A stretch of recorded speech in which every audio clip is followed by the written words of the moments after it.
Welcome back to OwlDragon Adventures. I'm Scott Kegler. And I'm Rob McPherson. And this is our top games of 2024.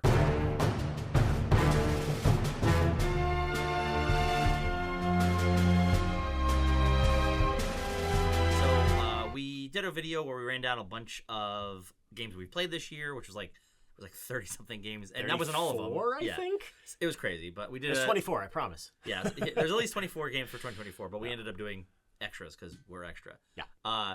And that gave a kind of a high level of all these games we're playing. It wasn't a comprehensive list of all the games we played. And it wasn't a ranking either. It was No. just whatever order we happened to remember them in as we were listing the games Absolutely. out. And we wanted to wait till we got back from PAX because there was going to be an opportunity to play some other games that either have come out in 2024 that we don't have or just haven't had the opportunity to play. Yeah, it's always a balance between trying to get this video out in the time for the end of the year and actually getting to play all those 2024 games that release. It's like, oh yeah, you're getting it December 19th. I'm like, cool. Or like it's just like, hey, we know they'll have it at PAX, even though it's fulfilling right now, but we'll have copies at PAX, we can grab it there.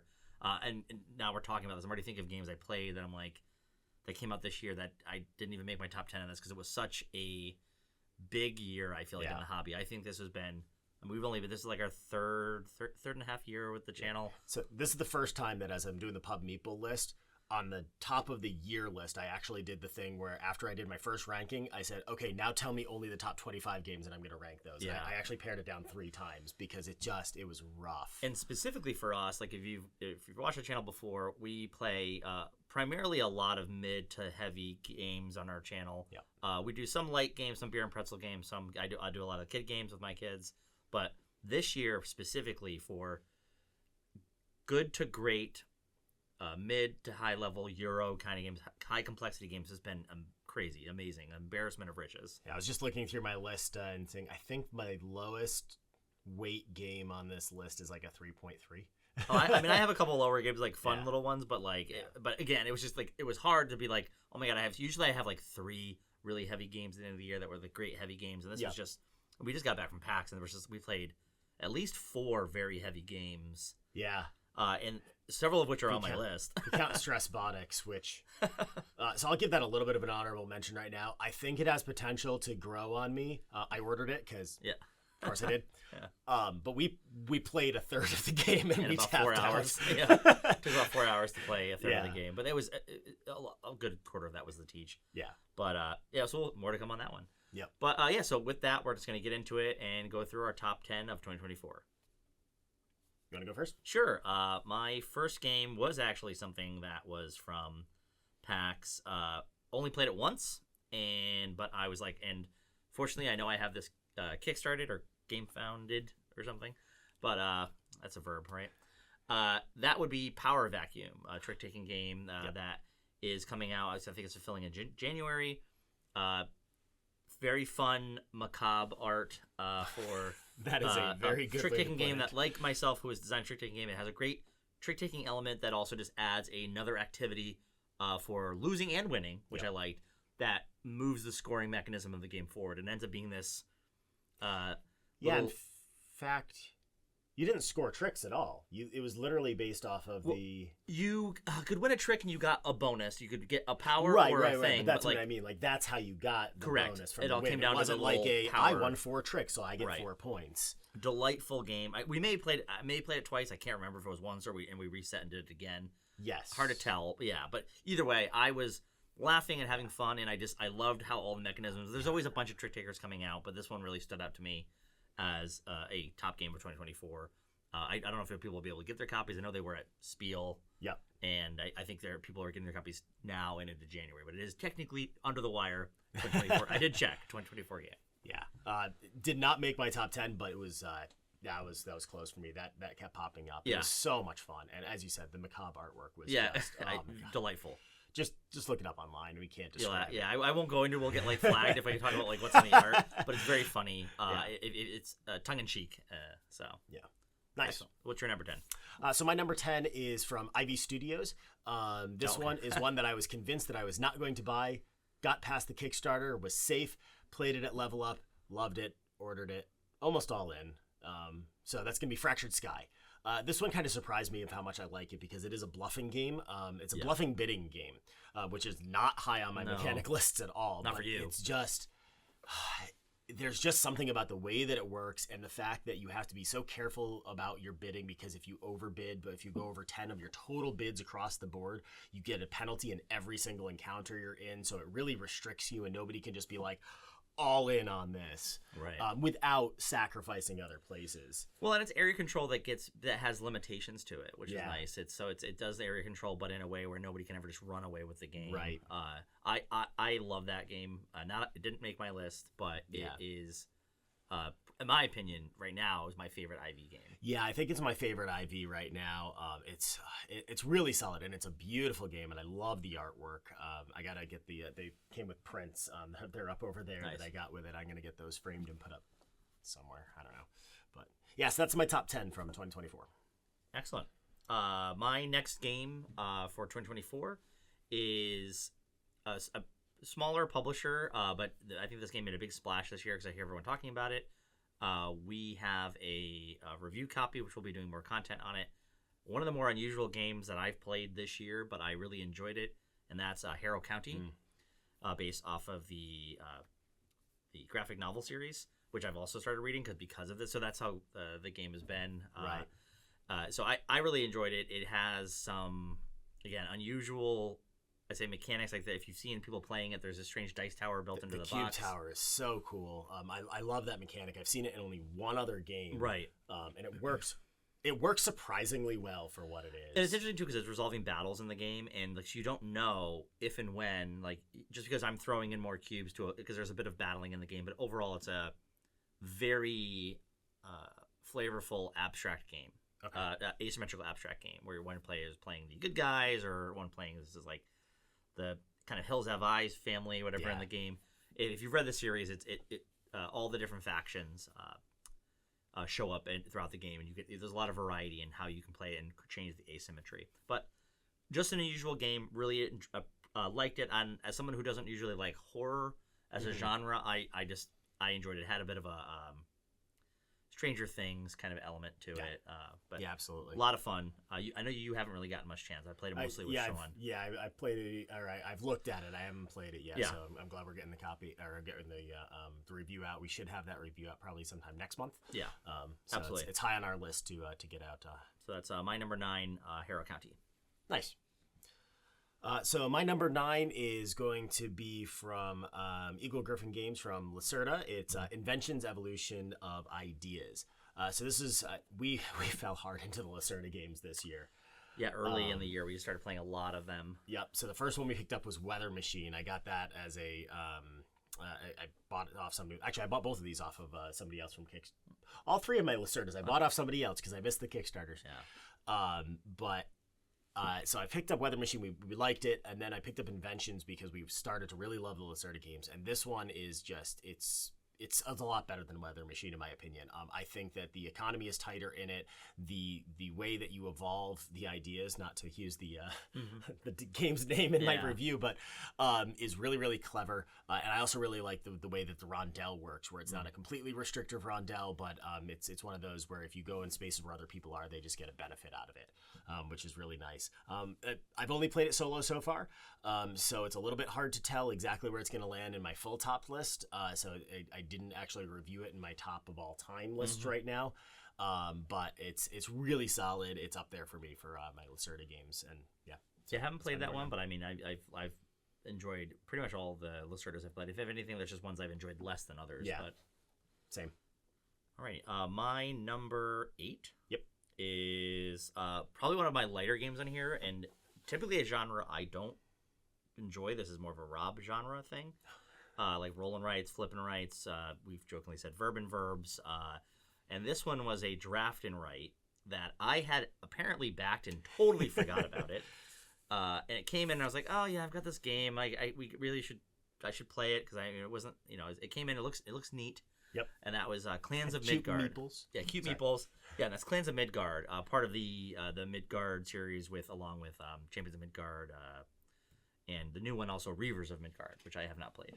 Oh yeah, I forgot about that one. So they both were it was like a twofer on this campaign, and I was like, hey, a Viking theme. I like Viking themed. Verb and verb, they'll play, and Rob might enjoy it. I've played it.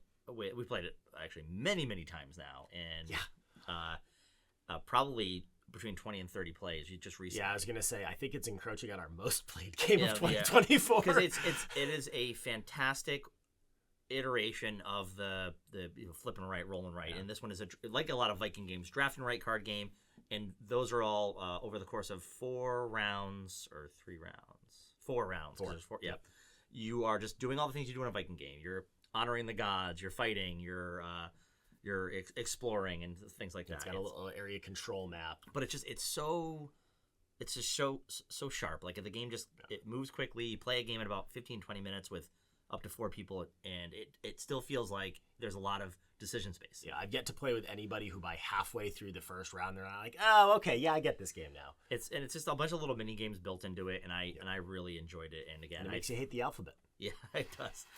Yeah, it's one of those games like it's so wide open in the first rounds, but at the end you're like I don't care, I need A. But it's an excellent game. Yeah, so it's Clans of Midgard. I'm actually really surprised that did not make my top 10, but as Scott mentioned, like this has been a crazy year, but I love that game. I will play that game anytime. Great warm-up cooldown. Yeah. So next up for me, my number 8 is going to be a Kickstarter that I did, I want to say 2 years ago now, that came in this year. It's From the Moon. It's a worker crafting game, I think that they call it. Essentially, it's a worker placement game where you're putting these rovers out on the moon to collect resources and build up the infrastructure on the moon. But the unique part about it is that each rover has 3 seats in it, and depending on which color astronaut meeple they're not meeples at all, minis that you put into those rovers, it affects the way that they can interact with the terrain they're putting down on. I thought it was really clever. The tiles that they're getting placed out on are all randomized at the beginning of every game, so it's a different grid for every game, and the way that the tiles interact with each other, because you can put your buildings in between all of the tiles, and it gets you different bonuses. So there's a lot of modularity to it, which we love our modular games in that sense. I really liked it when we played it multiplayer, and then I broke it out just a couple months ago now, solo for the first time, and the ottoman in it is really, really sharp, and it plays very, very well solo. I actually played it 2 times back-to-back solo, which I rarely ever do because ADHD. No, it's a sharp game. Really, really liked it. Our only minor complaint about it is the astronaut meeples, they look cool, but they're a little bit thin and spindly, and they don't always seed into the rover as well. Or they jostle a lot. Yeah. So Mission to Red Planet has these really, really nice astronaut little figures, and every time we play it now, we're like, oh man, I wish those were the figures in flags. So very minor complaint, for at least my perspective. But overall, I really, really like that game. So that was my number 8. Excellent. Number 7. My number 7 is a kind of, I'd say, lighter game than we usually play. You have not played this. Okay. I played through the entirety of essentially an adventure campaign game, and I don't usually get that completed. And this was a smaller version of that, but that was the Mandalorian Adventures. And I I played it all through with my brother. We played over, I think, the whole campaign in like 2.5 nights. And then we played some of the extras because there's a lot of unlockables in the game. I think those were the first nights that I was starting to abandon you guys on Monday nights. And we're fine. We'll just play Star Wars. We played through all of it, and it was, I don't know, it's just really fun. I think it's one of the, it does such a great job of a co-op game that it's really difficult to quarterback, and it's also very difficult for any one person just to do all of the one fun thing. Because you get penalized if you overdo the same activity. So if we've attacked, like next turn, it's like we really can't attack right now because it's going to you get like these overloads of certain actions. Okay. So it drives just the activity. So it's really a shared experience. Like, what are you good at? Like, what can we, and you can talk through your turns as far as, we did a lot of damage last round. Now we have to kind of do a recovery round and figure out movement and tactics. The characters are fun. It's very thematic from the show. Captures a lot of the spirit of that first season. I was very excited at PAX to see the new. They are doing a second box, a new chapter with. And my favorite thing in campaign games or any kind of solo cooperative, Spiral Bound adventure book, and that makes everything getting into the table faster, which means I'm playing and having fun. Which is for a particularly campaign game, I'm going to finish it because I'm just flipping through adventures. Not to go off on a tangent, but seeing at PAX that Frosthaven has released their map books, I'm like, oh no, now I'm gonna want it again. Or like that was a big selling point. We both picked up Thorgal from PAX too, because it was just like, this is exactly what I want for that. quick to play. But Yeah. anyways, Mandalorian Adventures. Nice. So that was your number 7. So my number 7, I think is going to fall much higher on your list, but I think it's a fantastic game. This is not this low for any other reason than what is above it. Is Sankore, the Pride of Mansa Musa. This is a really, really clever Heavy Euro. a little bit sandboxy, little bit. In the sense that there's 1, 2, 3, 4 mini games. Yeah, there's 4 schools. 4 schools that you can interact with. And it's just it's very clever in the way it works, because every time you go there, you're educating the school, essentially. You're training up the school, improving the program. Yeah, you're improving the program. So the next time somebody goes there, they get an immediate little bump, and that's displayed by having meeples on a track at the beginning. And every time you go there, you're removing them, and it's got bonuses underneath it. So it's an eternal upgrade to the school. And the other part about it, which you've played it, where it's really influenced your game. Our game, it did not influence it too much because we stacked the shelves, as it were. But the scoring mechanism at the end is you're putting these books, as you've done your research and everything, into the scoring tableau. And then it's depending on which color books or which school books are there, that's how they score. We stacked one of the schools very, very heavily, so there was no mystery in terms of what was scoring at the end of the game. But I can very much see, and you said you've played it in a sense where you're not really sure what book is going to score best at the end. So you can go from, I'm going to be 50 points ahead, to be like, well, I just lost. Yeah, you can get toppled because it's just your prestige tokens that you have are not worth anything until the end of the game, and that's all determined by the library. And so you can have players that are, futzing with that a little bit. So all of a sudden you're like, hey, I think I've got it, until all of a sudden your 2-point tokens are now worth 1. Your score got halved, and it's so good. I adore the game. We'll talk more about that, I think. Yeah. In a second. Yeah, we'll definitely get a full review out on that one too. Almost all of these we will get full reviews out sometime in the next couple of months, but I can tell you for sure that one's coming up very soon. Absolutely. My next is my number 6, and this is another lighter game in the lower half of my top 10, but still very, very good. I've probably played this close to 30 times already as well this year. Probably my next closest play to Clans of Midgard for our 2024 game. This is a 2-player only game, and it is primarily a drafting game, but with some slight area control and set collection. And this is the Duel for Middle Earth, and absolutely adore the game. It's gorgeous. You have art from Vincent Dutrait, so I love that. And it is just fast. You can play a game of this in 20-25 minutes. Great decision space. Lots of hate drafting and knowing the art of hate drafting. When it's like, hey, I don't need that, but I'm definitely going to take that and just discard it for money, because I know you very much need that. And understand, learning, and as you play the game, it gets interesting as you learn the bonus powers of all of the factions, and which ones you want to cater your game towards. Hey, if I get the halflings support, I get it's going to make this part of the game easier. So it definitely is. It gets even more interesting the more you play it, because you know how all the factions work together. All their powers can kind of be min-max together. Nice. It's a lot of fun. Just played it Monday, I just played it on Friday before you came over. Oh, nice. We played 2 games of it before you got there. Oh, nice. So fantastic game. Duel for Middle Earth. Awesome. My number 6, I've only gotten to play this once. It was at PAX. Very excited, except for the fact that FedEx has let us down. It's supposed to arrive at Scott's house very soon. This is going to be Bone Wars. This is by, I am blanking on the name of the company right now. This is Game Brewer. Game Brewer, right. Which, unfortunately, Game Brewer is no more. So if you can find a copy of this, highly recommend scooping it up, because it's going to be really hard to find.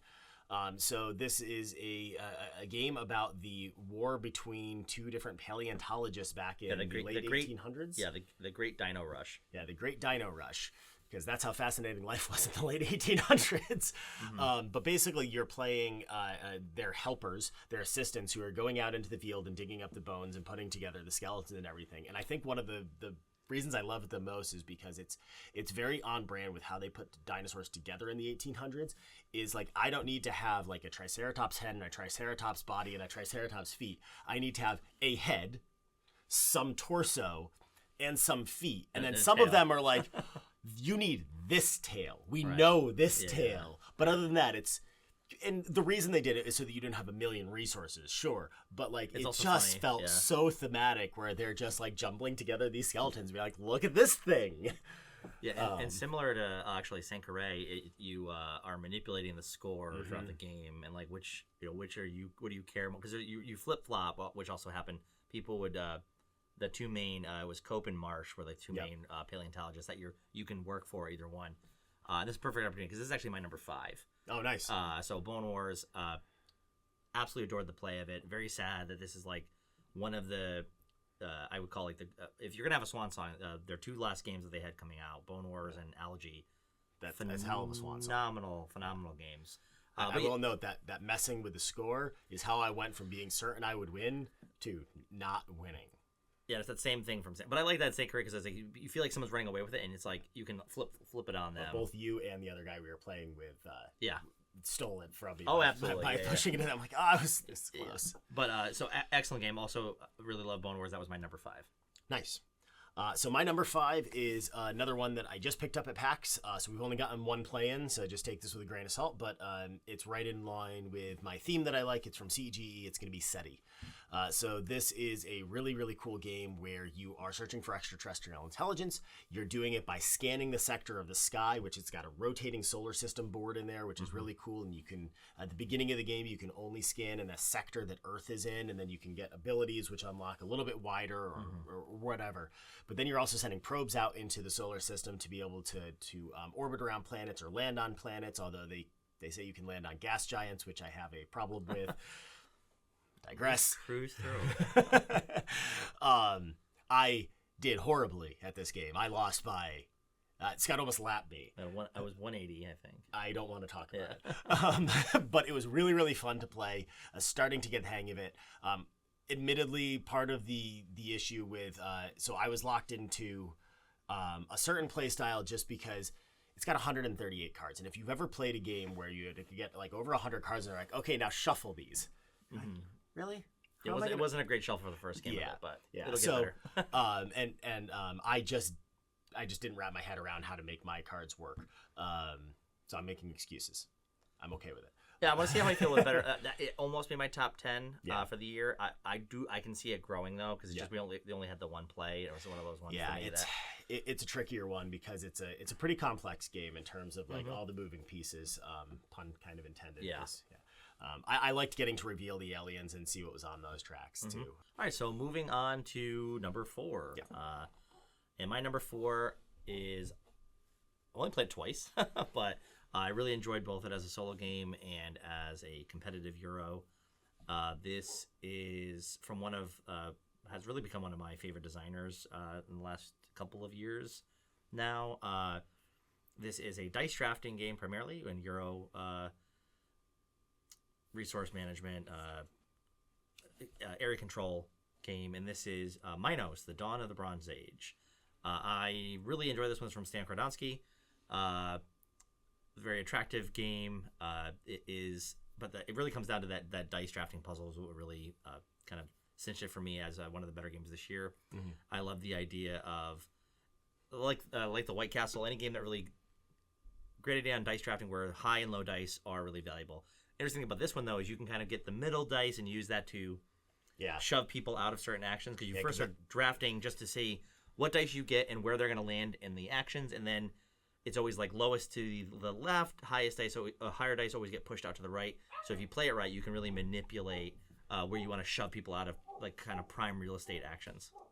Which we did that a lot. Yeah, so the middle slot on almost all of the action slots have the ability to affect your tech tree, which has the longest influence on your game. So I found pretty much all of us right from the get-go we're always trying to vie for that one. Like we didn't necessarily need the most powerful action. We were like, no, I want my tech tree to be better. So it was really interesting. This one didn't make my top 10, but it is my number 11. I was just checking my list right now. It just missed out. Yeah, that's one of those ones I think it may continue to grow for me depending, and apparently I might get sucked into buying the Board and Dice as their... You haven't already done it? No, I haven't done it yet. I got 2 days. It's they're doing like an upgrade for the components for a bunch of their games. The coins look really nice. The coins look nice, and the promos are okay. The coins look really nice. Yeah, it's like $5 more. It's $25, I think, to get the coins. Another $5 to get all the promos. I'm like, okay. Yeah. So I'll probably be doing that. Yeah. I enjoyed it enough for that, and it's again good Stan Kordonsky game, which hasn't failed me yet. Yeah, no, really, really solid title. Really enjoyed playing it. We were both vying for that last area control bit at the end. We both missed out, but fun game. You almost had it. Yeah. So nice. So my number 4, I think we've talked about it on the channel before. So we played this at Level Up last year. No, our first Level Up ever. We played this one. Yeah, which was last year, last summer, July. It was July, this February, and then the next one. We've only done 2 of them. Yes, this will be the 3rd Level Up in February. Yep. Oh. Yeah. Anyways, time. Yeah. What is it? Yeah. Anyway, so our first Level Up that we went to, we played this for 4 hours, realized we were playing it wrong, still came back and played it again. Just 2. In 2 hours, correctly. Loved it both times. Finally, my copy came, and we played it twice already. This is going to be Unconscious Mind by Fantasia Games. Mm-hmm. Just such a good game. Never would have thought that if you had told me, it's like, yeah, you're going to love a game about Freud. I'm like, am I?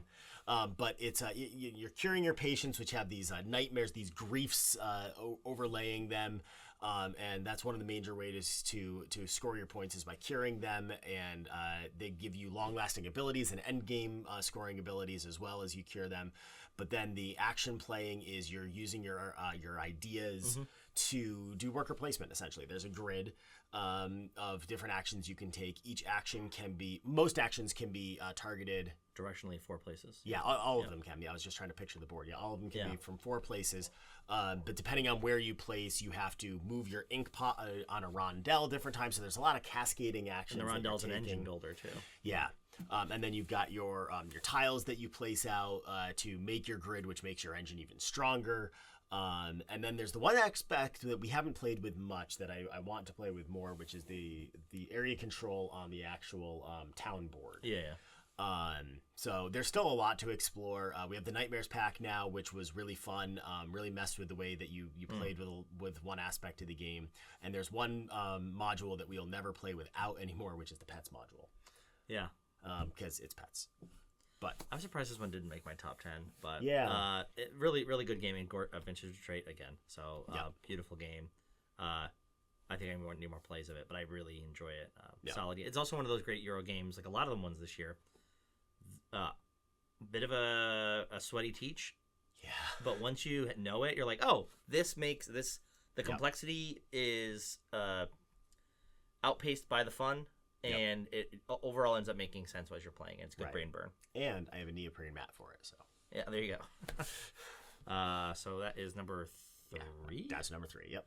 Number 3. Number 3 is Midweight game. Another designer that we actually both have a lot of games enjoyed a lot of games from. This is probably one of my favorite. Is my favorite deck builder that came out this year. Deck building Euro that is kind of on the sillier side and got us to every time as we execute the main action of the game, you get to tell everyone at the table that I'm singing, and that is Bardwood Grove. So it is a worker. I wouldn't call it worker placement, but your worker is moving around the board to different types of actions. It's almost rondelle-esque. Yep. And you are building out your deck, which is your bard's kind of musical equipment and their songs. And what I love about it is there are many cards in the game from this deck builder that have to be played automatically. Right. So as you're earning cards, you only have a hand of 2 cards generally in the game. But that's fine, because as you're drawing cards from your deck, some cards you're like, oh, that one gets played automatically until you have a song built out that of a certain strength, and at a certain point you have to sing your song, which you get to execute all these other actions as well as what's happening on the board. Yeah, I love that. It's constant momentum throughout the entire game. You're constantly moving, and the worst thing that can happen to you on a turn is like, oh, I have to sing a little bit early, so my turn's not amazing. It's like a slightly not great turn, but there's just so many resources, and I love the world. It's all part of the 5 realms. Yep. 6 world, realms. 6 realms world. Yeah, 6 realms. Yeah. I gotta finish that backing. Yeah, but it's a fantastic game. Art by the Miko. It's just very pretty. It's actually right there. And of that series right now, that is my favorite in the series at this time. Yeah, I would agree with that. It's got unlockable content in the base game. Like, how can you not like that? Right. Like it's legacy like where you can just unlock all these extra musicians that get added, and it's a very punny game. Yeah, I gotta find the upgraded components. Yeah, it's so good. I played it with just the cardboard, and it's fine. Yeah, I went all in on it. It's a really solid game. It's coming up on my list. Oh, Spoiler. nice. So my number 3 is something we just played. Now, again, I'm going to just caveat that I've played this once, and it's a heavy enough game that I don't know where this is going to land in my overall gameplay, but I really, really liked it right off the bat. It's another one by Game Brewer. It's their Algae Inc. Which, again, weird. The theme, I was like, really? Algae plant? Okay, let's sit down and play this because it looks like a heavy Euro, and we're liking those. But it's such a cool mechanical puzzle when it comes down to it because it's not about the algae per se. It's about your factory and the machines in the factory. It's a little engine you're building. yeah, which I love the pun too. Yeah. But it's all polyomino based in that sense too, where you can take some actions which take the polyominoes off of your machine board and put them over into your research board, which unlocks things. But then there's other ways that you can take things out of your research board and activate them for later on and put them to upgrade your machine. So it's a back and forth flow. We were all pretty bad at it. First go, our scores were very low, but it's one of those games that like the teach was about an hour, then the gameplay was only about an hour and a half, maybe 2 hours. You play through 4 weeks, and then you do the end of the month, and that's the game. And all 3 of us that were playing, we got to the end of week 3. We're like, oh my god, I only have 1 week left. It reminded me of like again, though I brought it the second time I'm making the comparison, but the White Castle, where like you just like you're like, oh my god, I'm almost out of actions, and there's so much I want to do. But it still felt like a full game. Yeah. So I've got this pre-ordered. I'm really hoping that I actually get it fulfilled. I've got it pre-ordered through a different site because I didn't catch Game Brewer's web shop. So I'm like, I'm not 100% certain that it's going to get fulfilled, and that makes me a little nervous because I got it for retail price, and eBay is not my friend in this case.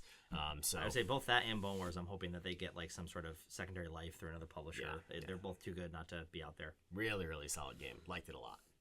That brings me to my number 2. Yep. My number 2 is, strangely enough, appeared on my 2023 list because I made a mistake. And that is... It's worth to be on 2 lists. It's worth to be on 2 lists, yeah. So I really love this game. I played way more of it this year. It is another Stan Kordonsky game. And it is Nova Roma. So it is a kind of a... all grown up Targi in some ways, where it has it just has a little bit more complexity to it. It's the same kind of puzzle where you're kind of jockeying for positions on this grid for your actions that you get to take, like Targi, but this is a solo to 4-player game. Yep. It is an absolute blast with all these mini Euro games going around it. Fantastic solo game. I played it mostly solo. Because he's played it solo so many times that I refuse to play with him multiplayer because I don't like getting lapped. It's gorgeous. I'm glad 25th Century picked it up because it was originally, I think, Half a Kingdom Games.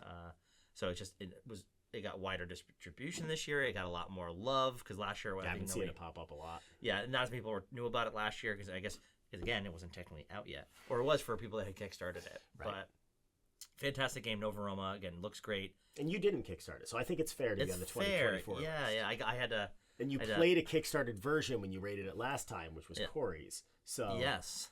So it fits. Yeah, it works. So that's my number 2. We're not moving the goalpost. Nova Roma. My number 2 is going to be Bardwood Grove because of all the reasons Scott just said. Yeah. It's just such a good game. I really, really liked it. I was shocked that it...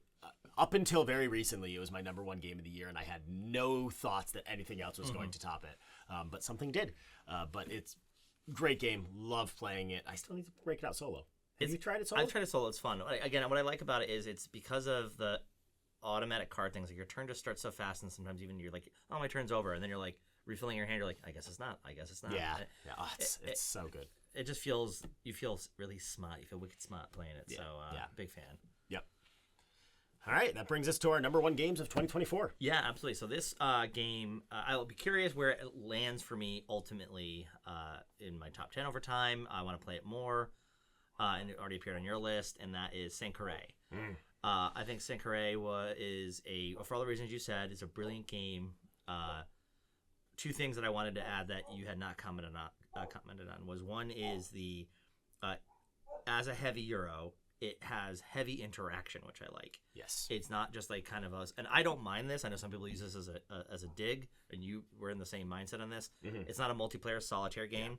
Not that I care, because I don't mind multiplayer solitaire games if it's still fun. I actually skew towards them a bit. Yeah. I like to compare our gameplays, kind of, but versus get like shut out on something. Yeah. But what I like about this is like you comment a little bit as you evolve certain parts of the schools in the game. That action becomes easier for me. Yeah. So like if he spends a bunch of time investing in law, and I feel like I'm falling behind in law, it's great because now if I want to jump into it mid to late game, it's easier. Like I don't have to start the whole grind. Like it's not like some games where I'm like, oh, I have to start doing all the things you did at the beginning of the game.